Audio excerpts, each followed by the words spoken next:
No witty quip, no hello, just a, yes, you just read that right. Anthem is closing down in a month today, 12th of January 2026. Now I'm recording this just after the news broke. I'm going to schedule this to come out on the 12th of December. Just in time for Christmas, I know, I do apologise, but I wanted to give you that month's notice. Because as much as this was given hate when it first released, Anthem is actually a really good game. It had a lot of potential, and the world it created really was interesting, and I was looking forward to seeing more of it. Now, let's get into some specifics. BioWare, not EA, but BioWare announced that they are closing the servers for Anthem on the 12th of January 2026. Because this is an online-only game, that basically means you will not be able to play the game after that date. They have already stopped selling the premium currency, so if you want to buy anything in the store and don't have the money for it, unfortunately, that's tough, because you won't be able to. In reality, there's probably no point anyway, because you'll buy it and you'll have a month for it to be used, and then it will go, and that will be it. I'm not going to go into a tirade about why online-only games are such a bad idea, because in general, I don't mind them if they're done right. I think online-only games where you access their servers, I think are a problem. I think online-only games where they've designed it so it has to be online, but the person creating the game is the server, I don't necessarily have a problem with, because it does allow them to give new content, it allows you to play co-op across distances, etc, etc. That's fine. I don't have an issue with online only, but my internet connection is pretty good, so that's not the problem. The problem with online only is when they can kill your game when they close it down, and that's basically what is happening with Anthem. So let's go back a little bit in history.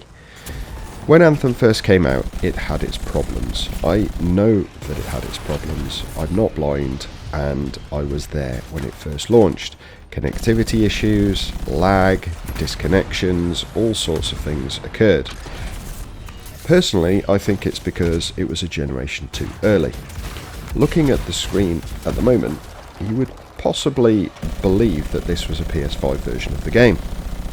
It isn't. This is the PS4 version. And it looks amazing. It still holds up today. Now, although it's not ray tracing, the actual flashes on the guns and all things like that have been done so well, you could almost believe it was ray traced. And that's live during gameplay. It's absolutely amazing looking for its age. And I think that's part of the problem. They did make a game that was pushing boundaries when it first released, and it first released on old gen consoles. Whether that held it back for PC as well, I can only guess, but there again, PC usually does get graphic sliders, whereas consoles tend to get tied into a certain graphic setting, so it shouldn't have held back the PC at all, in fairness. Especially as, at the time that the PS4 was out, they had hard drives, so it wasn't even a storage issue for a disc or anything else. Now, while we're looking at this, you can see all of the clouds and the mist and everything, all exceptional graphical changes. That, for example, when I unfortunately crashed into the ground, was the ability to cool the jets, and that's the next thing I want to talk about, the actual gameplay. So cooling your booster is something that I was really impressed with at the time, and to be honest, even today it's still a pretty good mechanic that you don't see in many places. The ability to use spray for waterfalls, or if you fly too close to the water beneath you, it sends spray up which also cools your jets. And if you drive through or fly through waterfalls, that also cools the jets. Absolutely amazing. Now, it also puts out fire, I believe, although I can't quite remember.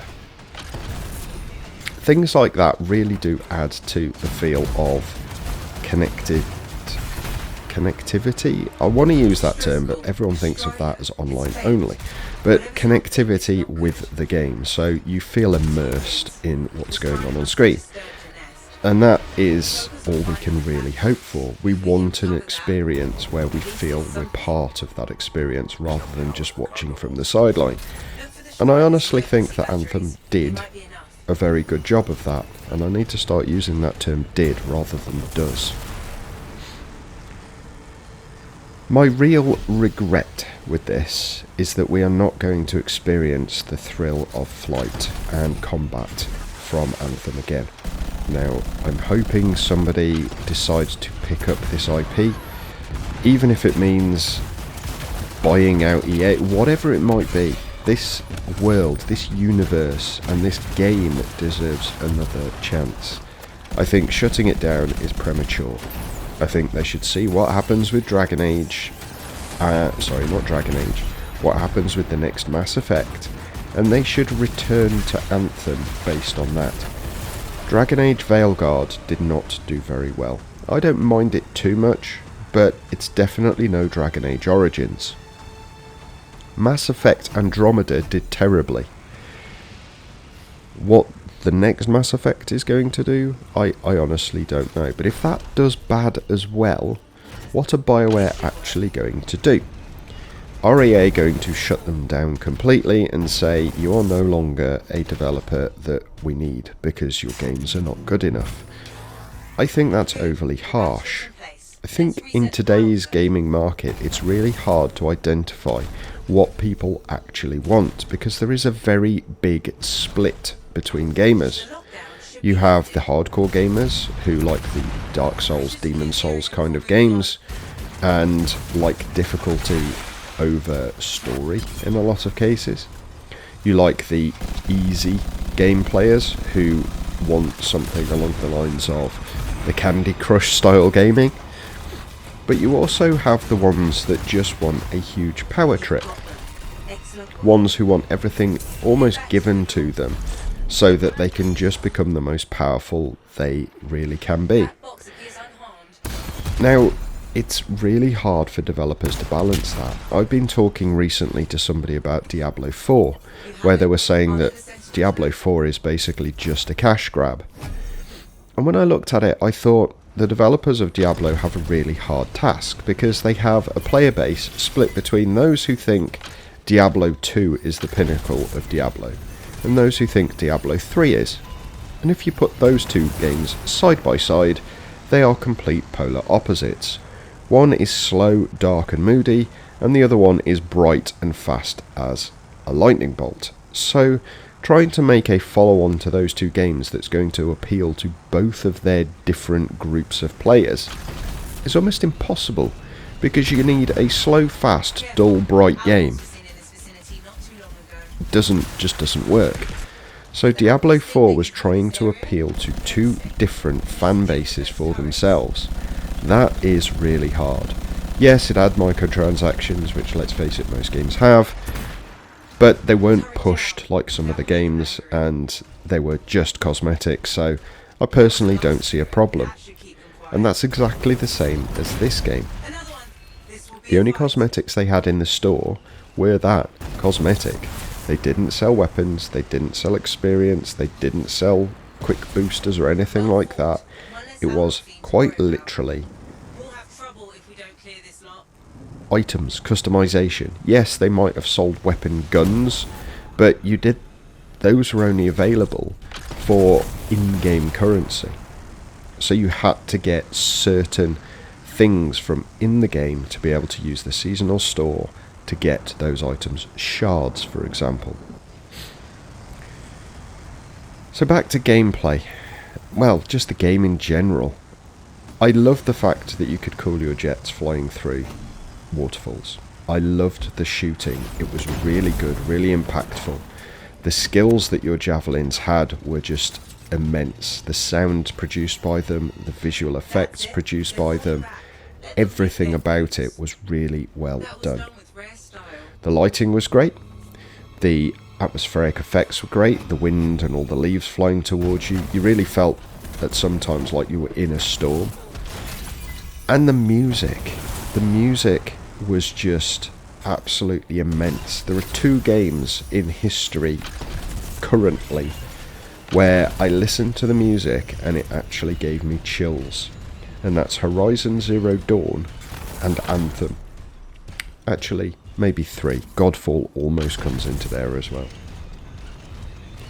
But the music, the sound design, the game design, the look of your javelins, the cosmetics that you could find in-game as well as buying in the store, all of those were really well done. And like I said near the beginning of this video, the disappointment I felt when I heard that BioWare was shutting down the server for this game was palpable. I think anyone who was around me at the time just looked at me because I went, oh my god, I cannot believe this. I've posted this in my Discord, and one of my other friends posted the video before I mentioned it, and I think there is a bit of... It was expected, but at the same time there was a hope it wouldn't happen, because all of us, even though we might not play it every day, all of us really did like the game, and we were waiting for Anthem Next to come out. The improvements that they were working on and were telling the community about were just amazing, and the fact that EA shut it down knowing that that was happening, it's just so disappointing, it's untrue. So, sorry I have had to put this video out just before the Christmas break, but I do think it was important to let you guys know, because if you do like the game and you do drop in every now and then but don't necessarily keep up to date with the news is it's not going to be around after 1 month from now. So get in as much gameplay as you can. Don't bother upgrading anything, just fly around, shoot some things and enjoy the world. Do some strongholds, do some expeditions, anything. Just remember, take some videos, because that's all you're going to have of your gameplay experience, and it's another reason I wanted to do this one, so that I could play it for a bit and get some video evidence, so that on my channel I can go back at any point in the future and review what the game was like. Off somewhere. Check in when you can. Have you not been listening, mate? I would, but I can't, because BioWare are shutting the servers down, so I'd love to check in with you again in the future. That's not going to be possible. And on that note, I'm going to leave it there. Thanks very much for watching, guys, I really do appreciate it. I'm not going to ask if you liked the video, but either way, please do click like, leave me a comment below, and I look forward to seeing you for my next video very soon. You all take care. Bye for now.